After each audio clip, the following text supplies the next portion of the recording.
Hello. In this video, we're going to see how we can use Gramex to build a data application. In this particular example, we're going to take some data from a fictional supermarket and try to expose the data as a REST API and then build some visuals around it. We assume in this video that you have Gramex installed on your computer, and if you don't, please find one of the links in the descriptions which will help you in installing Gramex depending on what your operating system might be. So as you can see, I am using Visual Studio Code, but all you need essentially is just a text editor and a terminal. So feel free to use anything that you'd like. In order to begin, we would need an empty folder, which we'll call the project folder going forward. So let's go ahead and make that. There we are. And what we need is some data, which we will use to draw some charts and do some analysis. So I've already downloaded the data file required for this tutorial, and you can find a link in the description where you'll be able to download that file. So let me just copy over my copy of the data here. And if you look at it, this is what it looks like. So we have order IDs, which are unique identifiers for each order that was placed and shipped. And we have other fields like the date at which the order was placed, the name of the customer, the market segment to which the particular product belonged, and so on. So now that we've made the project folder and put the data in it, let's go ahead and place an empty HTML file in it. You can just call this file index.html, and for now we're just going to add some text to it. There we are. In addition to the data file and the index.html file, we will also need another file called gramex.yaml. This is the file that holds most of the Gramex configuration. We'll leave it blank for now. Then, in order to start Gramex, you just need to type the command and press enter.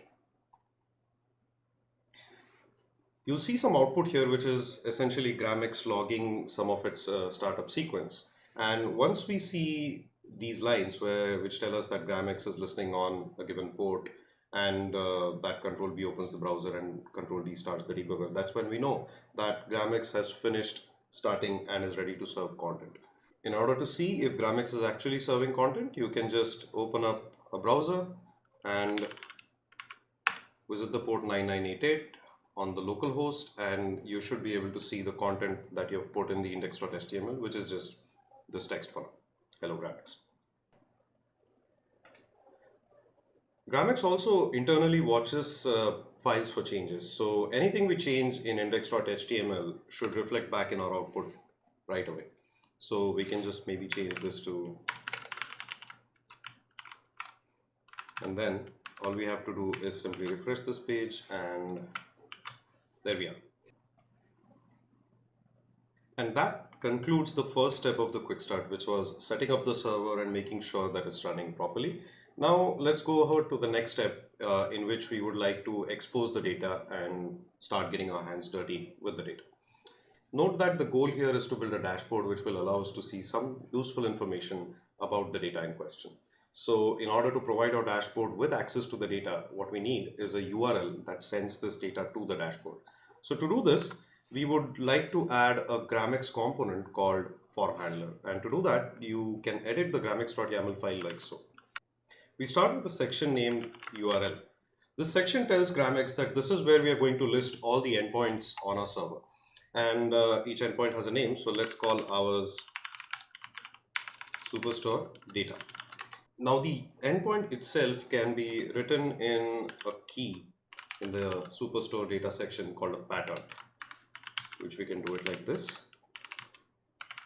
Here, YAML URL is essentially a placeholder for your host name, and data would be the actual endpoint which serves our data.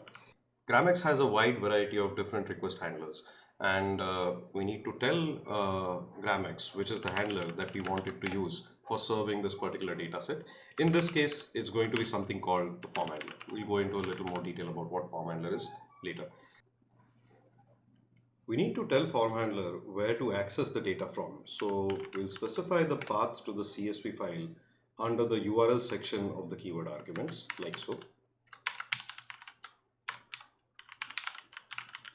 And that's it. When you save the file, you'll notice that Gramex reloads the file. Now all we have to do is go back to the browser and access the data endpoint. And we'll be able to see the contents of the CSV file as JSON. There we are.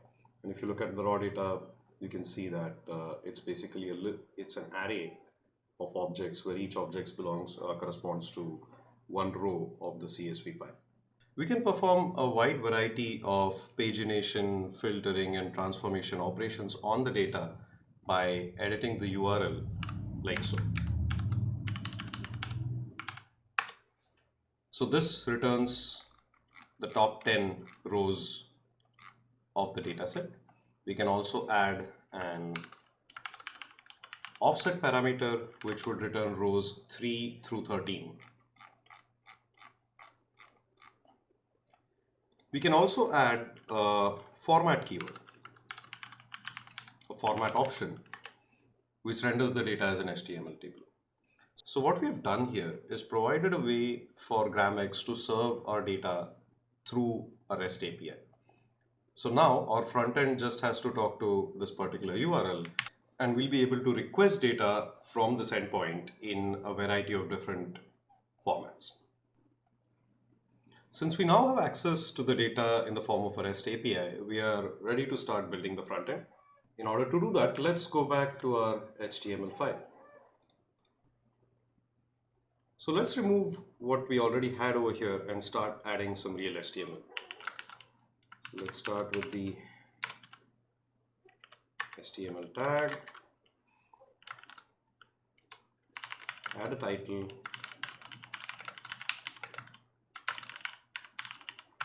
and then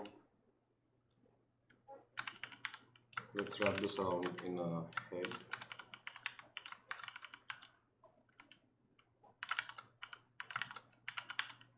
And then let's finally add a body, which will actually hold the content that we want to show in the page. For now, let's just add a placeholder div element.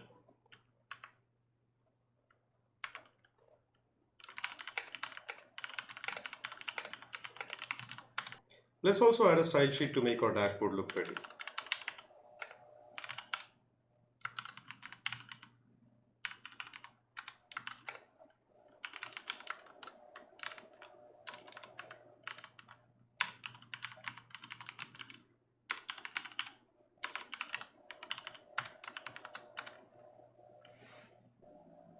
In addition to the style sheet, we also need to include a bunch of JavaScript libraries in order to support some of the functionality that we'll be adding later to the dashboard. You'll see that most of the libraries that we import here are relative to a UI/directory. But you see that we have no such directory in our project folder. This is because Gramex bundles a lot of common CSS and JS files as part of a feature called UI components. To include this in our dashboard, let's go back to gramex.yaml and tell it that we need to import the UI components.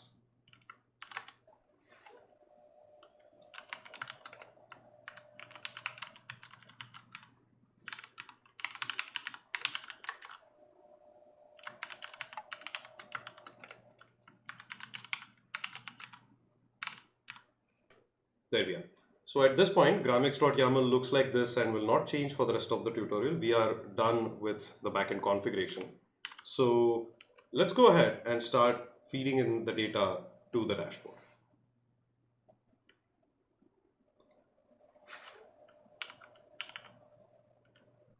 So one obvious way to look at the data is as it is, that is as a table. And therefore, Gramex provides a way of embedding tabular data in any HTML page as an interactive table.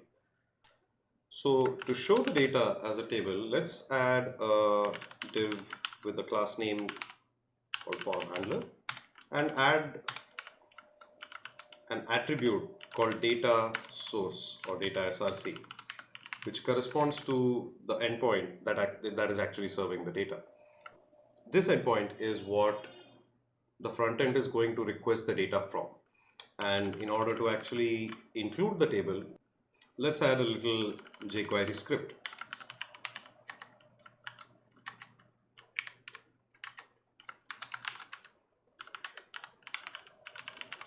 we get the class and we call the form handler function on the class. We can provide an option called page size, which tells it how many records it has to retrieve from the URL before showing it. After saving the file, you can go back to the browser and just refresh the page, and what you'll see is a pretty table like this. Now note that the table is interactive. You can play around with it. A few things you could try is clicking on a particular value and you'll see that that particular column gets filtered by that value. In order to remove the filter, you can just click this little cross where the filter appears at the top right. You can also sort columns, sort numerical columns like so. And you can also change how many rows you want to see at a time. So that's 100 rows. You can also go back down to just 20 rows. And it's all paginated. So you can go to the third page where each page contains 20 rows and so on.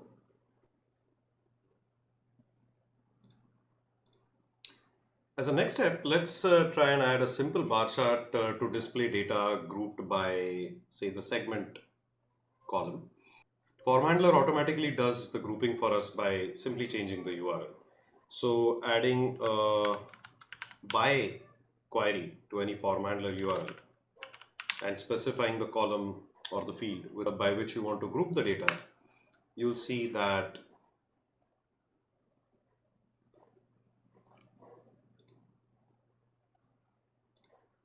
the output changes. Now each of our numeric columns contains the sum of all rows having a particular segment value. Form handler actually lets us do a lot of data querying, filtering, and grouping just by editing the URL. You can find a link in the description for detailed form handler documentation and a list of all possible form handler options. Now to actually draw the chart, we'll use a library called Vega. Vega is a really simple, easy to use, declarative and configuration driven JavaScript library which supports many common chart types. So to draw a chart, let us go back to our index.html and add some code. Let's start by adding a div to hold our chart.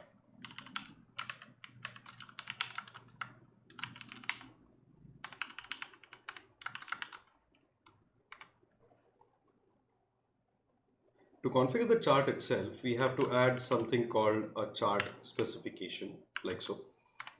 Now, this is a fairly standard bar chart specification that comes from Vega. You can pause the video here and type it down, or you can go to one of the documentation links in the description, copy it from there and then paste it. Now, details of the specification can be found in the Vega documentation, but here are a few things to note. You can control the dimensions of the chart by setting the width and height attributes of the spec here. And you can see that the data key, which is what tells Vega where to pick its data from, is set to the form handler URL, which groups the data by segment. Apart from that, we've set the X and Y axes to the sales pipe sum and segment respectively, telling Vega to plot these quantities from the data that form handler returns. So this gives us the specification for the chart. Now in order to actually draw the chart, what we need to do is create a Vega view and run it. So you can do it like that. And save the file, go back to the browser, and if we refresh the page, we'll see that the chart appears.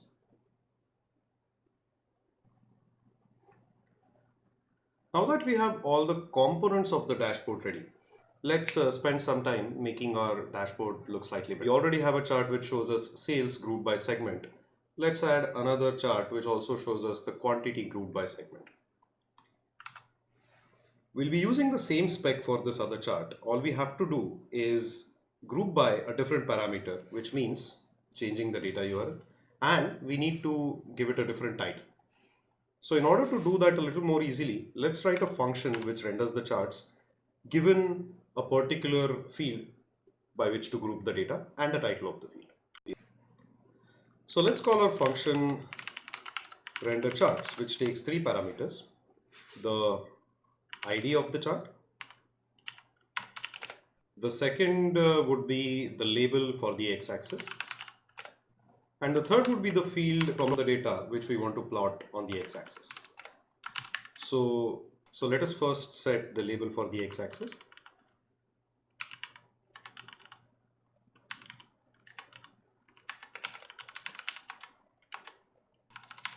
And then the field.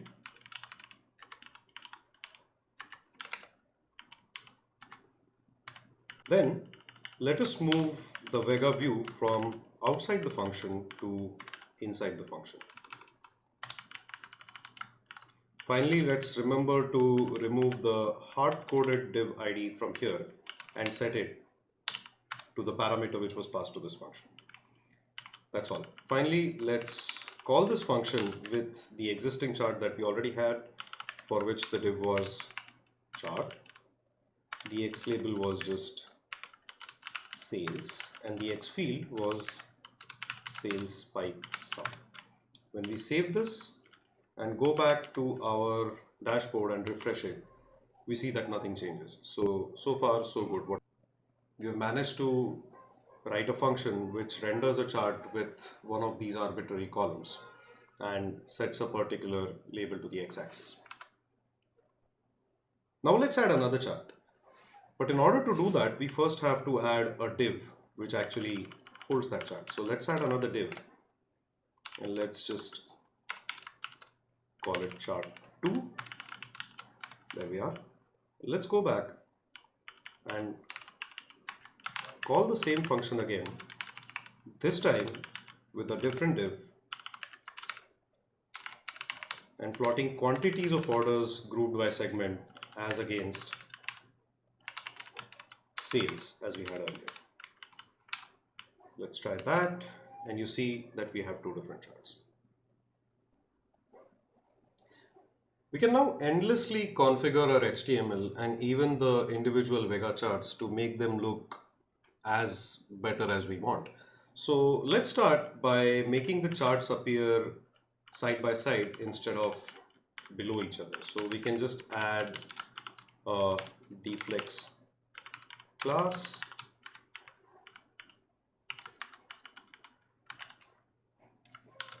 and move the charts between them. And when we refresh the page, we see that they appear next to each other. Let's also try to move the table below the charts. We can also add a color field to the encoding, which allows us to specify a color gradient for the horizontal bars. Okay. Let's leave the field empty for now.